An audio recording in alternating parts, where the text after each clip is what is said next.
In fact, in 2021 and 2022, we were awarded with the Virginia Values Veterans, or V3 Award, which we're all tremendously proud of. Mr. Mallory mentioned that, I graduated from this fine school, and the last time that I actually presented in this environment, I was standing right in the middle there, and I would leave, but then I don't have the microphone, and then people get angry at me. But I was standing right there. It was July of 1998, and I raised my right hand. I took the oath, and I became an ensign in the United States Navy.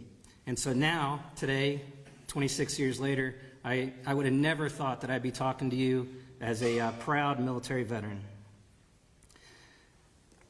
Veterans Day was initially called Armistice Day, and was celebrated when the armistice for World War I was signed on the 11th hour of the 11th day of the 11th month in the year 1918. Every year after that, from 1919 until 2024, elements of our society have come together and taken a pause to recognize our veterans, those still living, those that have passed away, either naturally or from wounds inflicted in combat. What is a veteran? A veteran is defined as a person who served faithfully and honorably in the military service. Nationwide, we have about 6% of our population that can claim themselves as veterans. Here at Virginia Tech, even though we're out in the corner of Southwest Virginia, we also have 6% of our students and faculty, and also families of veterans that attend this school and serve at this school. Around campus, we honor the service and sacrifice of our Hokie veterans. Often. Look where we're sitting right now, in War Memorial Chapel.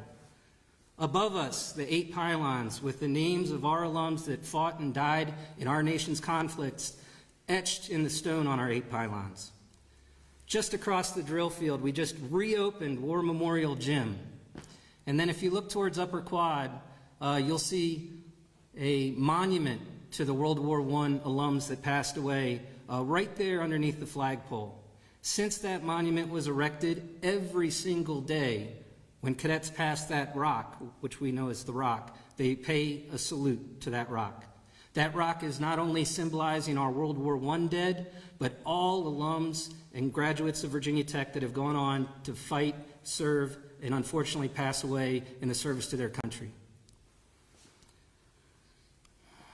I would say that some people would be pretty hard-pressed to find any campus outside of our federal service academies that pays as much honor through buildings, through our ceremonies, through our athletics ceremonies, to pay homage to the sacrifice and service of our veterans and our military members.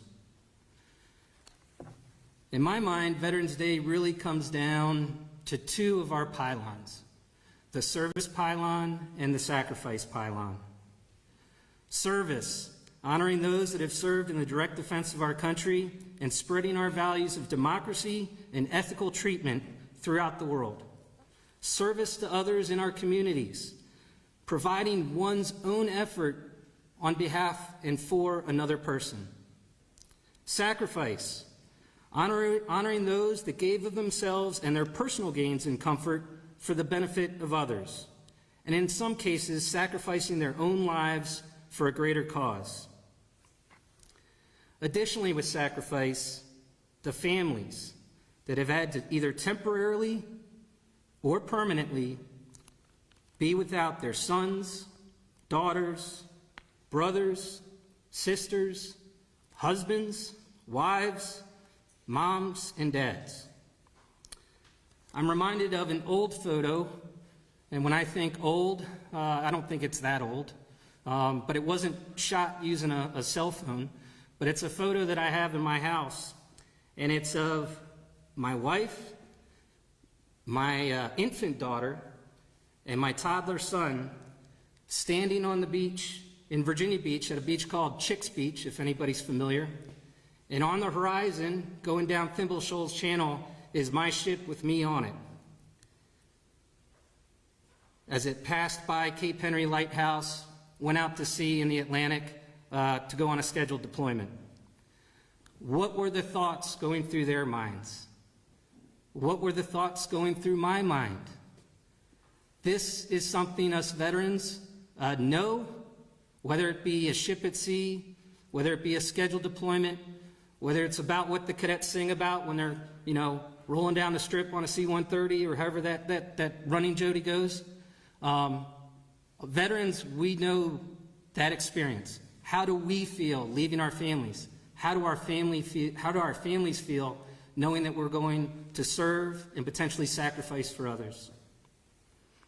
As someone who's had the privilege to wear our nation's uniform for over 20 years while in the Navy, and then to continue to wear it while serving as a member of the Virginia Tech Corps of Cadets Commandant Staff, I've often been thanked for my service. As I know veterans out there, it's something that happens pretty frequently.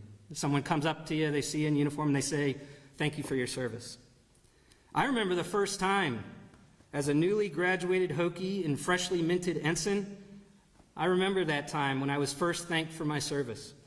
I also remember the last time I was thanked for my service. It happened this past Saturday night at the Clemson Virginia Tech game. I was standing there in the core section behind in the south end zone, and I said, "You know what? I want to go get some popcorn, just like our basketball coach." And so I was walking down the tunnel to go to the concessions, and if you ever want concessions, do it in the south end zone. We got great concessions over there. And I was walking down the breezeway, and there was a young lady wearing a sweatshirt because it was cold, with a Hokie jersey on top. I think she had some Virginia Tech stickers on her face. She had an orange and maroon ribbon in her hair, and she was doing what all young people do. She was talking on the cell phone. She's talking on the cell phone, and then she saw me, and I'm a pretty domineering guy, I guess, but she put down her cell phone, and she put it next to her hip. And she paused her conversation, and she said, "Thank you for your service." I wish I could get my daughter to do that. When someone thanks me for my service, I have responded the exact same way for 26 years. From the first time when I was caught off guard as a 22-year-old wearing brand new uniforms, to this past Saturday night with somewhat saltier uniforms and much less hair. My response when thanked for my service, I'm not going to tell you about it yet. I'm not going to give it to you, because I want to describe a third pylon. The third pylon that I want to talk about, some people think is redundant, but is actually purposeful and brilliant. Because you see, we have the service pylon, and then we have the ut prosum pylon, translated as that I may serve. Service pylon, that I may serve pylon. Seems redundant. It almost sounds like the designers of this building and the 8 pylons said, we got to come up with another pylon because 7 pylons just doesn't work. But that's not it at all. The difference between the service pylon and the ut prosum pylon is one often overlooked word that is the reason I respond the way that I do when thanked for my service. It's the word may, that I may serve. Service is a privilege that not everyone gets the opportunity to experience. Normally, the common response when someone offers thanks, thank you, the common response is, you're welcome. My experience here as a cadet and as a Hokie leads me to a different response. My response, I simply echo the sentiment and say thank you, because I am truly a believer that it is a privilege to be able to serve, and I'm thankful for having the opportunity to serve. So thank you for your service. I respond, thank you. As we close out here and go up to the pylons for the wreath laying, I would be remiss if I did not mention our service members and alums who are currently serving in harm's way, protecting our way of life, serving in remote areas of the world so that we can enjoy the freedoms we often take for granted. In that spirit, I ask each of you to keep our deployed service members and their families in your prayers and continue to honor those who paid the ultimate sacrifice. Thank you all in this gathering for your service to our country, for your service to our school, and to our students as they embark on a life dedicated to service. May God bless each of you. May God bless the members of our armed forces. May God bless our veterans. And may God bless the United States of America. Thank you.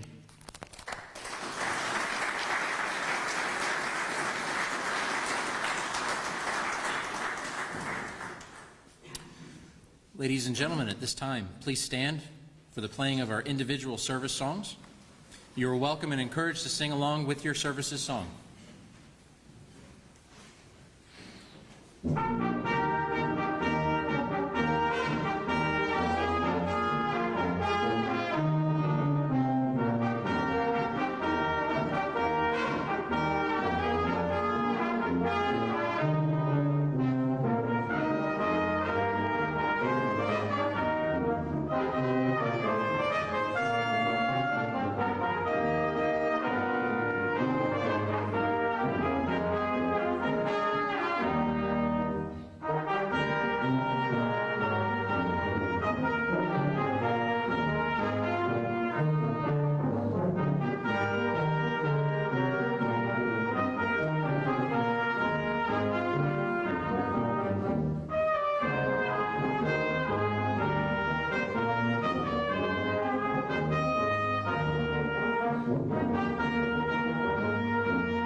Ladies and gentlemen, we will now move to the Memorial Court to place the memorial wreath in front of the cenotaph.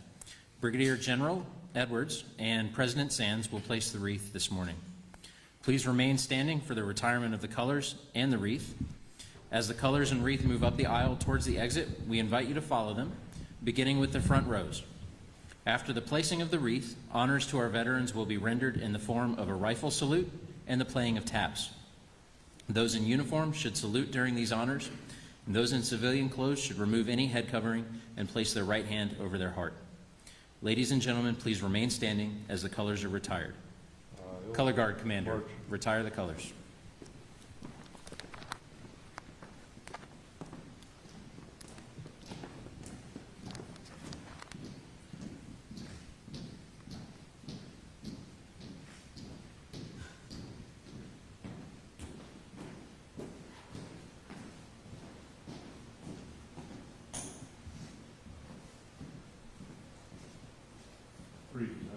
Colors. Ready. Retreat.